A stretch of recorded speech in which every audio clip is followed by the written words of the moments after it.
Je dois dire que les plateformes d'ONG au niveau national qu'international traversent malheureusement de nos jours des défis similaires qui sont des défis en termes d'innovation et de capacité à répondre aux besoins de services à offrir à leurs membres d'une part et d'autre part le défi de financement durable, institutionnel pour leurs organisations. Today we see a lot of NGO networks and NGOs really struggling to access long-term predictable funding.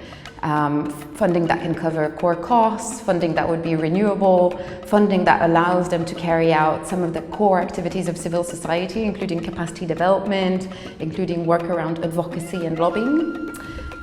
In addition, we have a lot of challenges for local NGOs and national NGOs in particular that can be very practical. It can be challenges in terms of bringing the co-funding that might be required. It can be challenges around language, around the jargon. It can just be the bureaucratic heaviness of the requirements around calls for proposals and funding applications.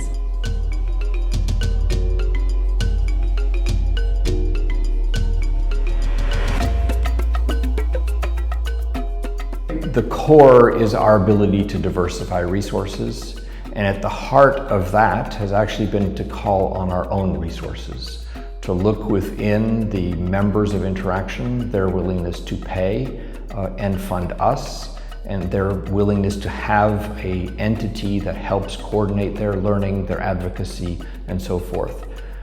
We can get government money, but we've restricted it to a certain amount. We partner with foundations, but we design the programs ourselves in our partnership with them. And we look with other actors in terms of providing perhaps a service, but that service is ultimately for our members.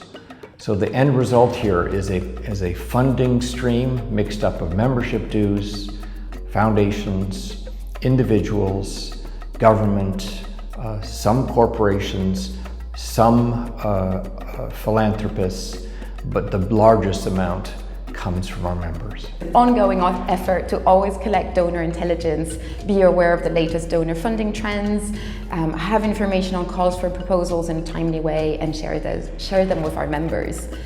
Secondly, we always work to be systems ready, so to have the systems in place to be able to capture that core funding, that funding for our programs, and also to deliver on the projects to the highest quality possible with quality reporting, monitoring and learning systems around that. A third axis of work is also on cultivating the relationships with donors, on building true dialogue that can build trust, that can build mutual understanding around our priorities.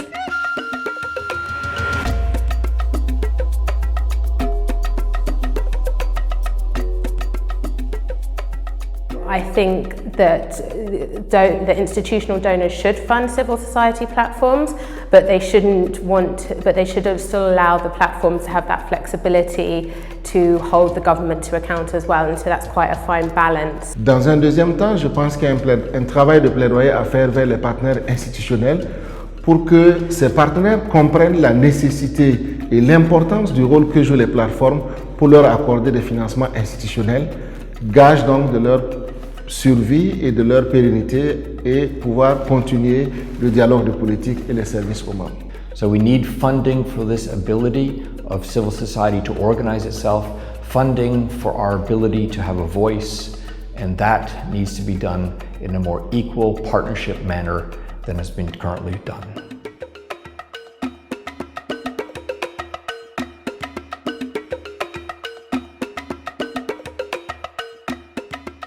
One of the realities as an international civil society actors is that we are international. We're not alone. The reality of solidarity coming from overseas in any direction. I think it's really important to hear examples of what other platforms are doing around the world, because while we have at the moment quite a strong financial base, that could very easily change, and hearing what other platforms are doing in different contexts can inspire us, can make a challenge what we're doing now, and can help us think so that we can future-proof our platform for the future.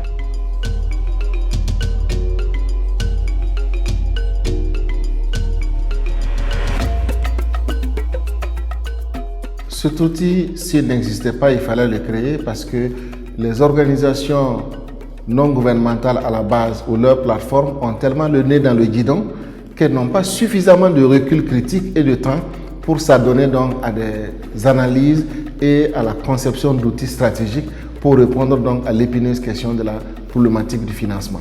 Alors, en s'adressant à cette difficulté et en proposant un outil innovant, Forus répond essentiellement à un besoin fondamental que les membres avaient sans savoir où trouver la réponse.